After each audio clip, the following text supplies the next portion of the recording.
अशोक दर्जी नाम लिन पर्दैन। एउटा चर्चित गायक, सडकमा गीत गाएर 2-4 पैसा कमाउने एउटा सामान्य परिवारको केटोलाई टङ्का बुढाथोकीले शिक्षा दीक्षा दिएर आज एउटा चलचित्रको हिरो बनाउनु भएको छ। मन बिनाको धन चलचित्र वाकै बायोपिक चलचित्र हो।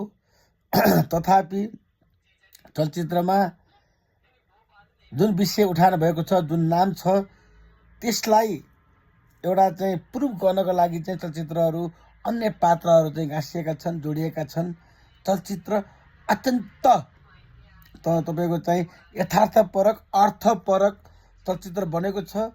पहिलोपल्ट एउटा पटकथा लेखन र म्युजिक डिरेक्सन टङ्क बुढाथोकीले गर्नुभएको छ। उहाँले जसरी अशोक दर्जीको जीवनलाई एउटा परिवर्तन गर्नुभएको छ, त्यसरी नै चलचित्रलाई त्यही वरिपरि समाजका वरिपरिका पात्रहरू जो अशोक दर्जीसँग सम्बन्धित थिए, तिनै पात्रहरूलाई चाहिँ जोडेर चलचित्र बनेको छ। चलचित्र अत्यन्त राम्रो बनेको छ र मैले हिजो चलचित्र हेरिसकेको छु।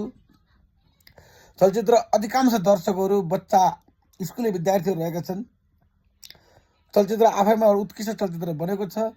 अशोक दर्जीको अभिनय राम्रो छ, पटकथा राम्रो छ।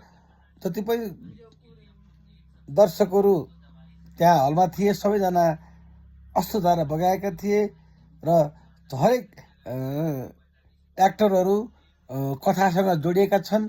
आफैमा नै कथा छ, कसैको मन ठुलो छ, कसैको धन ठुलो छ र चलचित्रले एउटा उत्कृष्ट नतिजा पनि दिएको छ, एउटा शिक्षा पनि दिएको छ।